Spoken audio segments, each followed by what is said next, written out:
Now the Pacific is ground zero for a new arms race as the US-China rivalry erupts beneath the waves. Beijing's silent hunters grow deadlier. American subs pack cutting-edge tech, but Washington struggles to outbuild its surging rival.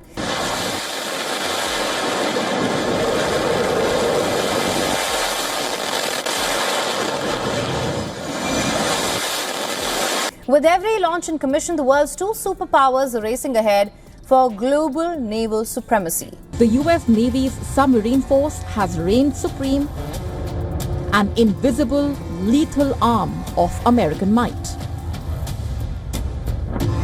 Now the Americans have a new competitor. It's not the Russians, it's the Chinese. A Chinese H-6 bomber schemes low over Scarborough Shoal, YJ-12 missiles slung beneath its wings. Below, a US destroyer tracks the formation, radar screens pulsing red. It's China's National Day, and this isn't routine training, it's a declaration, a warning in motion. China has launched new classes of nuclear and diesel-electric submarines at breakneck speed. China's new submarines are equipped with revolutionary, silent new propulsion systems.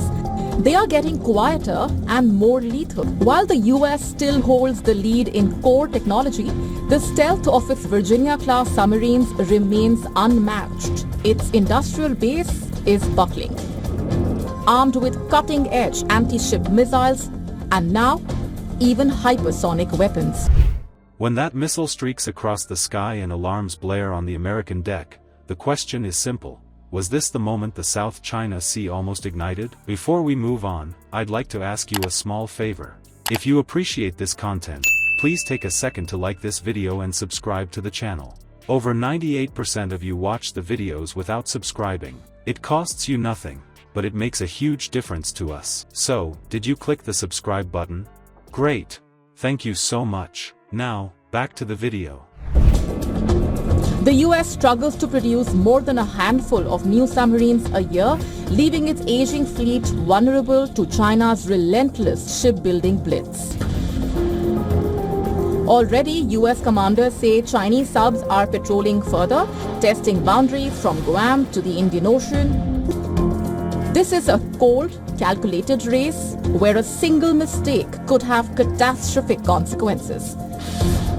Analysts warn that by 2035, China could match or even outnumber America's active fleet. On China's National Day, a low-flying H-6 bomber swept across Scarborough Shoal, its profile cutting through humid air at near wave level.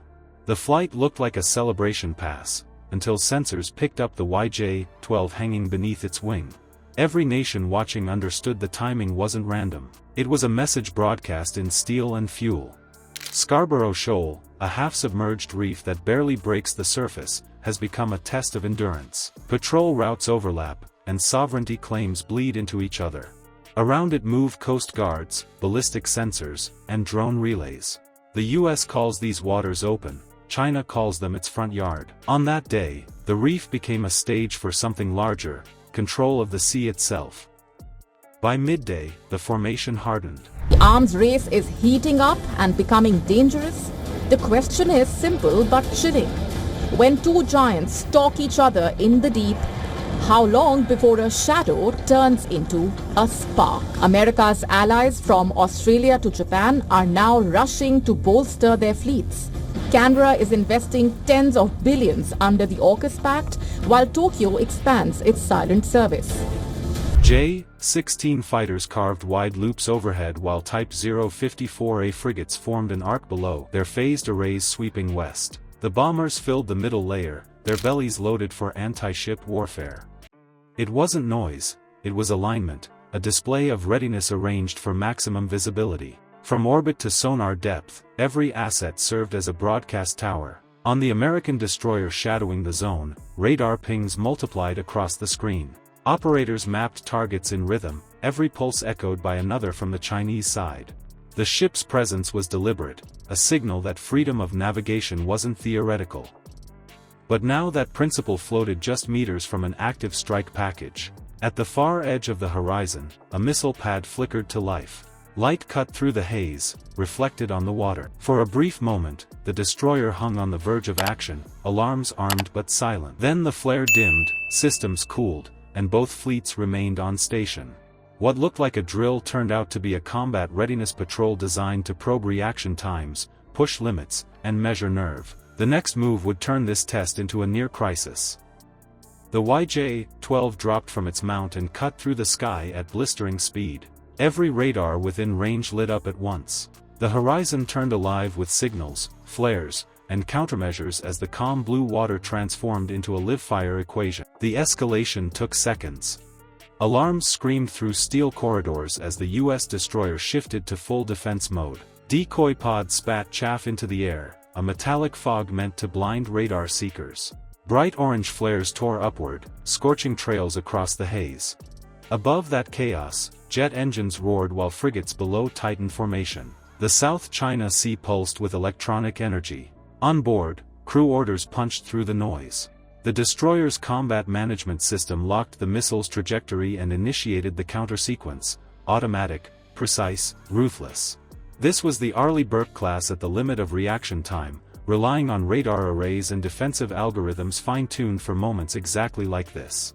Its deck vibrated with movement, each pulse marking another second shaved from survival. The YJ-12 is feared for simple reasons: speed, altitude, and timing. Flying at Mach 3 and skimming meters above waves, it reduces detection windows to heartbeats. By the time radar confirms contact, the missile is almost there.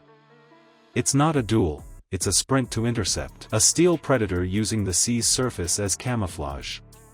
The destroyer countered with layered defense, decoys broadening radar signatures, electronic jammers bending echoes, and evasive maneuvers splitting its predicted path. A water explosion hit close, sending a shockwave through the hull and drenching the forward deck. A few meters nearer, and the Pacific narrative would have changed overnight.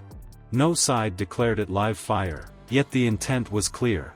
This was a test, a measured thrust into the gray zone of deterrence. Both fleets proved they could escalate in seconds, and that control, not power, now defined survival in these waters.